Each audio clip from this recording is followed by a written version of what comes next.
Ruthless CEO's heart melts after homeless black woman says this. What happens next is shocking. Hey there! Welcome to Alcott Stories, your new favorite place for gripping tales full of love, drama, and unexpected twists. Today's story is one you absolutely can't miss. A ruthless CEO, a strong and beautiful woman, and a secret that changes everything. Curious? Stick around and let the drama unfold. Don't forget to hit that subscribe button so you never miss an amazing story like this. Also, I'd love to know, where are you watching me from? Drop it in the comments below. Let's get started. Damon Kessler was the kind of man who seemed carved from ice and ambition. A self-made titan with sharp cheekbones, colder eyes, and a silence that spoke louder than any boardroom speech. At 33, he stood atop the glass tower of Kessler, Enterprises like a sovereign who needed no one, not a friend, not a partner, not a soul. The world below him bent to his will. His employees feared him, his competitors envied him, and women admired him from afar like an untouchable god sculpted in Armani. He moved through the halls like a storm, sealed in silence, never sharing elevators, never dining in the executive cafe, never lingering long, enough to let anyone see beyond the brutal brilliance in his stare. His life was clockwork, perfectly tailored suits, vintage scotch at 8 p.m., and schedules with no room for error or affection. Love to Damon was a weakness, a distraction for the emotionally reckless. Compassion, an illusion peddled by poets. If you asked him, he'd say people fall in love the same way they fall into debt, carelessly and with regret. And so he stayed on his throne, untouched, unreachable, and unfazed. That was until the elevator doors opened one Monday morning, and she stepped in. Zariah Monroe. She didn't make an entrance, didn't need to. Her presence was soft thunder, slow lightning. She walked with a graceful certainty, the kind that didn't ask for attention but captured it anyway. Her skin, smooth and rich as mahogany under the morning sun, seemed to glow beneath the cold corporate lights. Her thick braids hung past her waist like woven stories, and her eyes held storms of their own, intelligent, kind, and unafraid.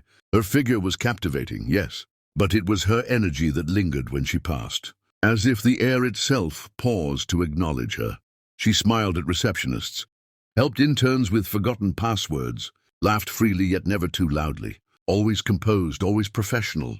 Her name spread quietly through office whispers, not as gossip but admiration. And still Damon never spoke to her. Not once. He watched from the edges of his world, from glass walls and cold conference rooms, pretending she was just another file in a drawer he'd never open. Yet something about her unsettled his routine, an invisible ripple in his otherwise flawless control.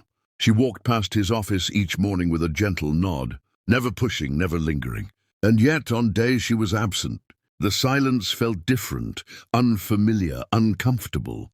He'd catch glimpses of her in team meetings he observed but never joined, watching how others gravitated toward her warmth, how her voice made tense rooms exhale. Damon didn't believe in presence, but Zariah's was undeniable.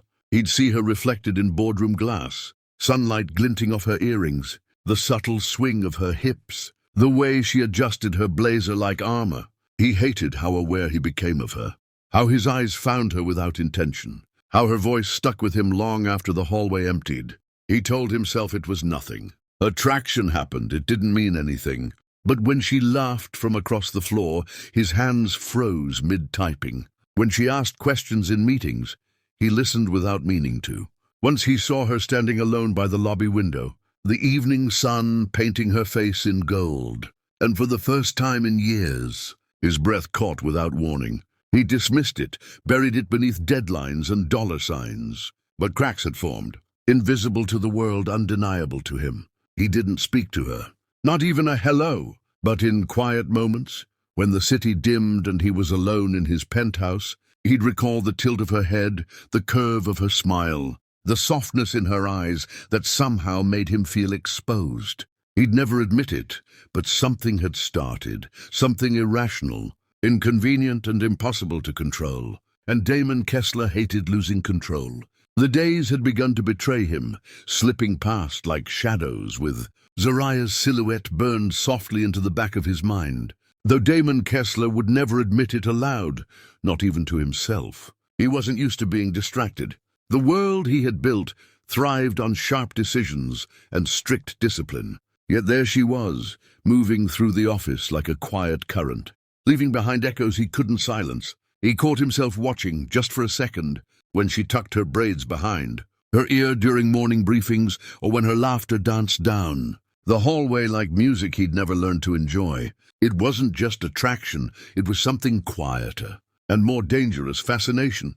She spoke to others with an effortless charm, a natural warmth that drew even the most irritable co-workers into comfort. She smiled without trying, stood tall without performing, and somehow held her own space without ever demanding it. And Damon, who ruled by distance and detachment, found himself bending in invisible ways. A glance that lasted a heartbeat too long, a pause in the middle of an email because he thought he heard her voice. A stray question, was she in today? Asked casually to his assistant as if it didn't matter. But it did, and that gnawed at him. He'd retreat into his office, close the blinds, scold himself for the way his thoughts wandered. She was just another employee, just another name on the payroll. And yet, she was the only one whose absence left the air feeling thinner. That Thursday evening, the office had emptied into silence, the kind that settled like dusk inside the walls. Rain tapped against the windows like fingers seeking entry, and the sky outside looked bruised. Damon stayed late as usual, scrolling through quarterly reports with half a mind and a restless heart. That's when he heard a knock, soft, tentative. He looked up, and there she stood, Zariah Monroe, slightly damp from the mist outside, her umbrella folded uselessly at her side, her expression apologetic but poised. "Mr. Kessler, I wouldn't ask," she began, her voice low and clear, "but there are no taxis. My phone's dead. It's pouring. Would you mind dropping me home?" For a split second, Damon said nothing. He just stared at her, the way the hallway light hit the raindrops clinging to her braids, the calm in her tone, even though she clearly felt awkward asking. Every instinct in him screamed to refuse. He didn't do favors. He didn't get involved.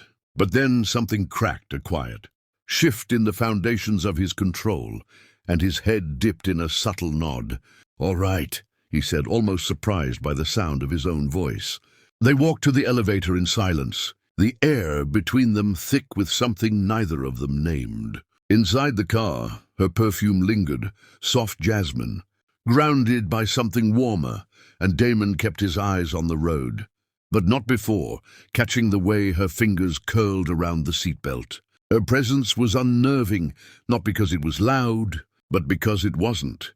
It forced him to feel his own silence more acutely. Outside, the storm had turned into a sheet of relentless rain, slashing across the windshield like nature's tantrum. Traffic slowed to a crawl, and the streets shimmered with reflection and regret. "You always work this late?" Zariah asked gently, as if testing the weight of her voice in his car. Damon's hands tightened on the wheel.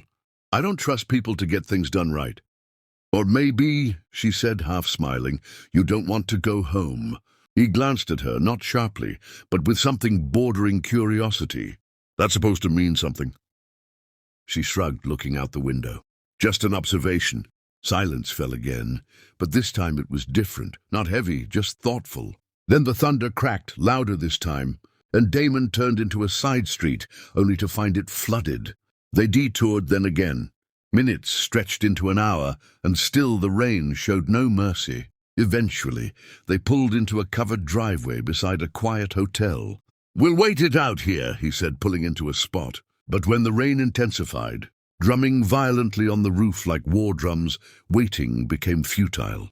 "Looks like we're stuck," Zariah said, her voice even, but Damon could sense the tension just beneath. He nodded, stepped out, grabbed his coat, and they made a dash for the entrance. Inside, the lobby was warm but nearly empty. 2 available rooms, single beds. Damon booked both. "Room 403, the clerk said, handing over the keys. Zariah's room had a broken heater and a window that wouldn't close, the wind howling through it like a haunting. When she knocked on his door 15 minutes later, wrapped in a towel, her eyes apologetic but resigned, Damon opened the door and let her in, without a word. Without judgment, just a nod. She stepped inside, and the sound of the storm softened, as if nature itself leaned in to listen. The storm outside howled like it was trying to tear the night open, a primal force, crashing against the windows, as if protesting the quiet unfolding inside that modest hotel room, where time seemed to hesitate, caught between two strangers drawn together by circumstance or fate. Damon stood still by the window, hands buried in his pockets, his pulse a thunderous whisper beneath his tailored exterior. He was used to power, precision, and control, but nothing in his life of contracts and clean lines had prepared him for.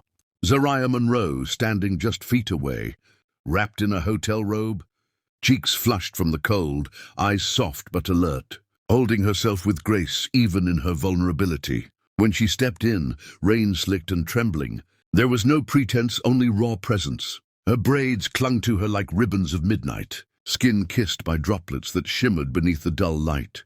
And when she gave a small, uncertain laugh, "I look a mess, huh?" The sound threaded through the silence like something sacred. Damon didn't answer, couldn't. Words felt inadequate, like offering coins to explain a cathedral. She disappeared into the bathroom, the click of the door swallowing her presence for a heartbeat, and he exhaled a breath he hadn't realized he'd been holding. The sound of the rain masked everything else, and he leaned his head back against the wall, eyes closed, jaw tight, heart unraveling against his will. Then the door creaked, unexpectedly swinging, open not by her hand, but by the sudden force of the wind, slipping through a crack in the window. His eyes opened and time fractured.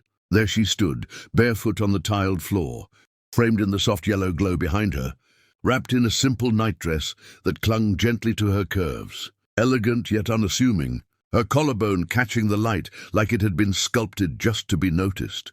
Her eyes found his. No games, no seduction, just soul-level honesty.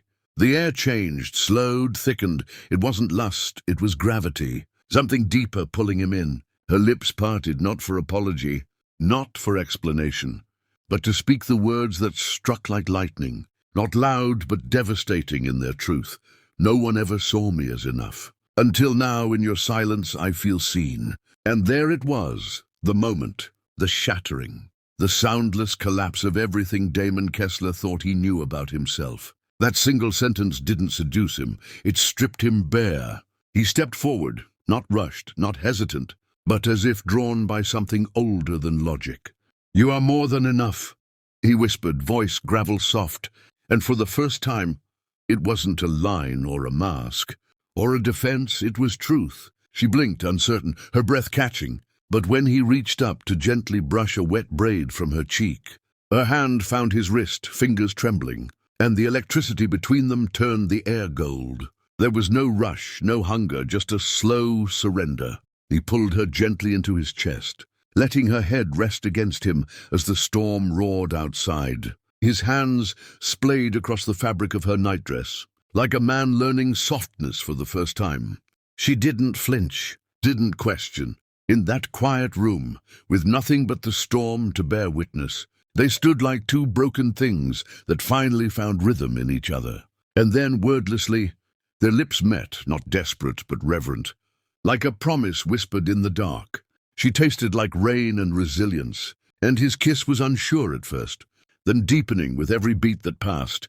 Clothes slipped away like fallen leaves, slow and sacred. Her skin was warm silk, his touch reverent, his kisses trailing from her shoulders to her waist with a care that spoke of years of silence, unraveling in a single night. She gasped softly when he whispered her name, not like a question, but like a prayer. They moved together not out of lust, but longing, not to possess, but to belong. The world narrowed to the space between their breaths. When it was over, the storm outside had softened, but inside him, something had awakened, a need not for control, but for connection. She lay beside him, eyes closed, steady breath rising and falling, and Damon, for the first time in years, felt the terrifying comfort of being still. No strategy, no armor, just presence. He reached over, gently brushing her braid back, whispering, "Stay," though she was already asleep. And for once, he didn't want the night to end. Dawn didn't rush in. It crept gently, as if afraid to disturb the quiet miracle of what had unfolded between them. In the soft blue light filtering through the gauzy hotel curtains, their bodies lay entwined, not tangled in passion, but in stillness, like two souls that had finally exhaled after holding their breath too long. Damon Kessler, once made of marble and silence, now moved as if the world had texture again. His fingers traced slow circles against Zariah's back. Learning the language of skin, the softness of trust, her head rested on his chest, where the rhythm of his heartbeat had become something steady, something sacred. The storm outside had gone, but it had left something behind, an aftermath not of ruin, but awakening. The night had not been hurried. It had bloomed. He had kissed her collarbone like it held memories. He had touched her sides like a man unwrapping grief. And she, Zariah Monroe, had received him not like a lover, but like a home long waiting to be returned to. Every glance, every breath, every soft gasp had carried meaning they didn't dare speak aloud. "You don't have to be perfect to be wanted," she'd whispered once, her lips brushing the curve of his jaw, and Damon had almost broken, not from pleasure, but from the ache of recognition. No one had ever touched him this way, not just skin, but soul.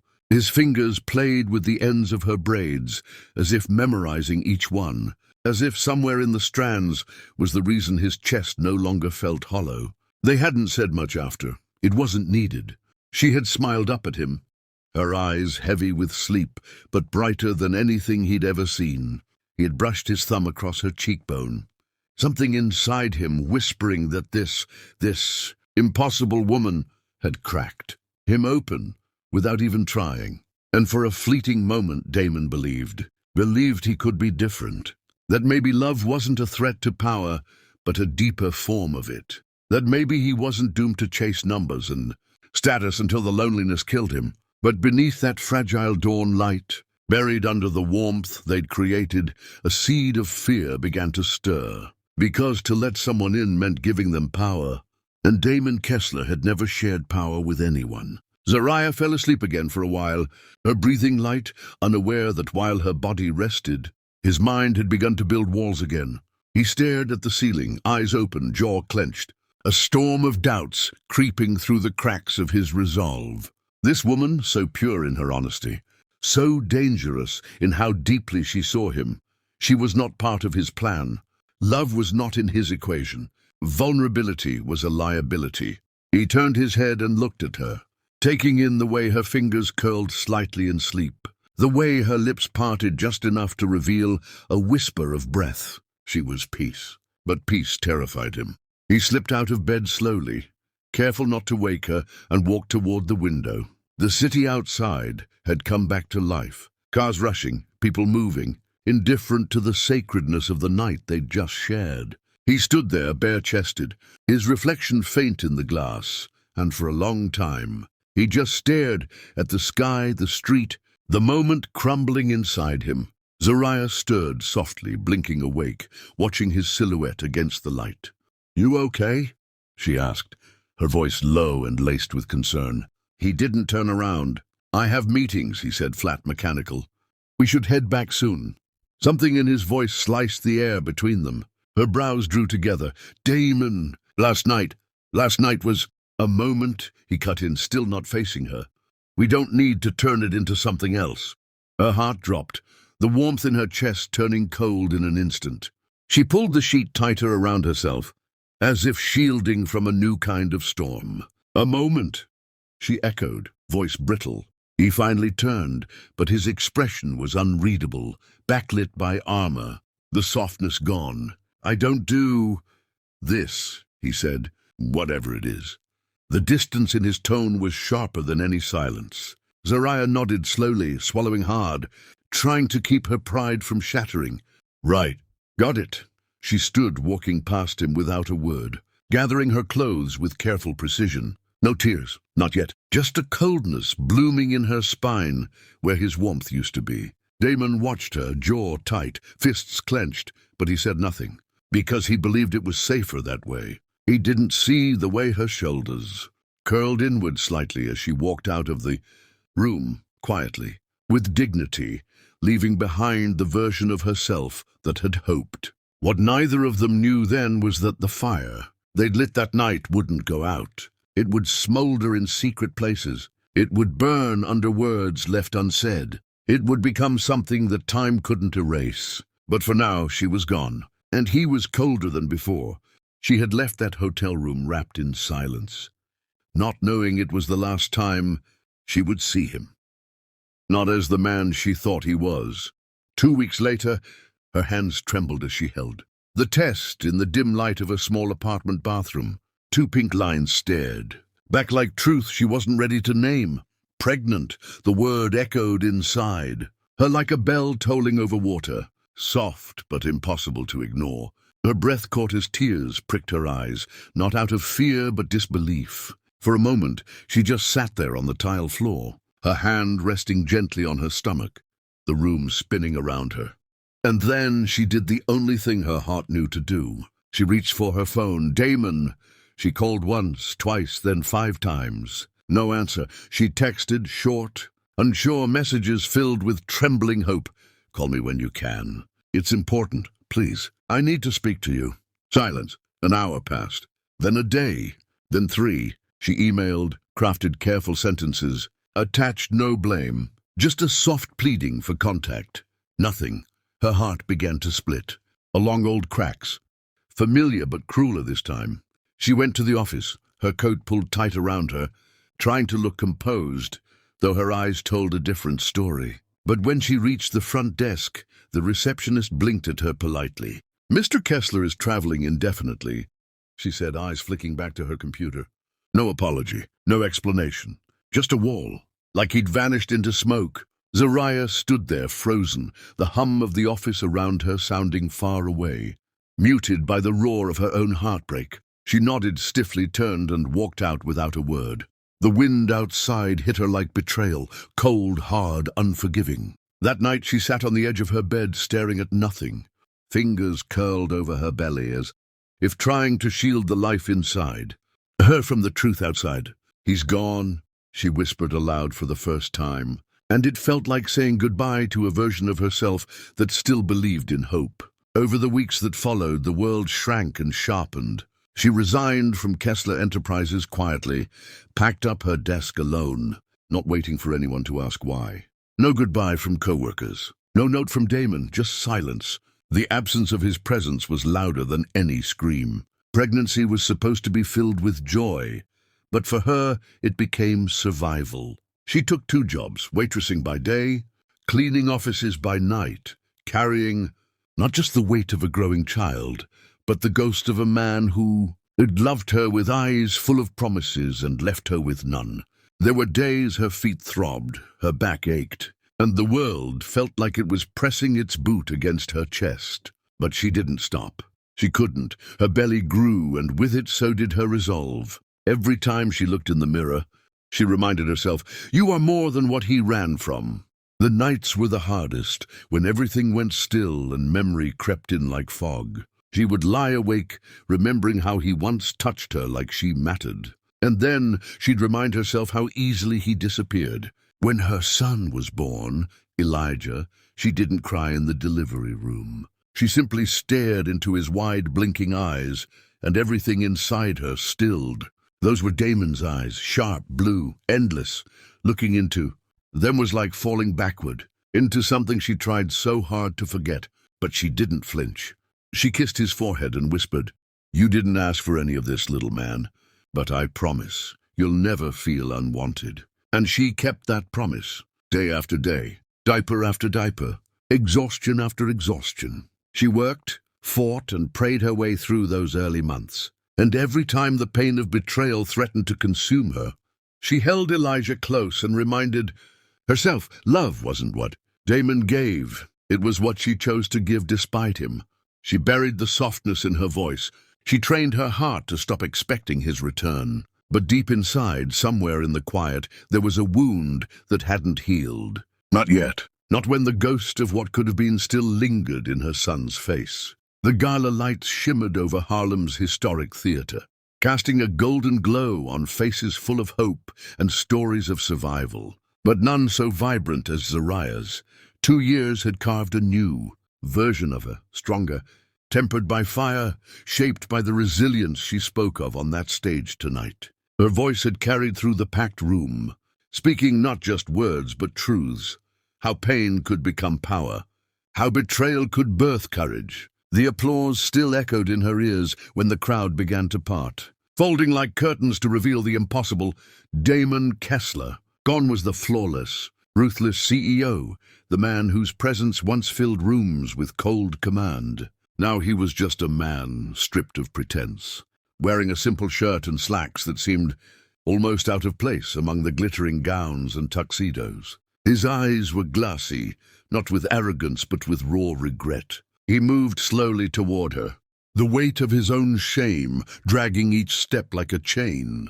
When he reached the edge of the stage, the room fell into a hush so complete it swallowed every breath. Without a word, he dropped to his knees, his hands trembling slightly as he reached out, not in demand but in desperate plea. "Zariah," he said, voice breaking under the weight of years lost and mistakes made. "I was a coward. I ran from what I didn't understand, love." The words hung between them, fragile and aching. She looked down at him, heart pounding, her mind a storm of emotions, anger, disbelief, old love, and the softest flicker of hope.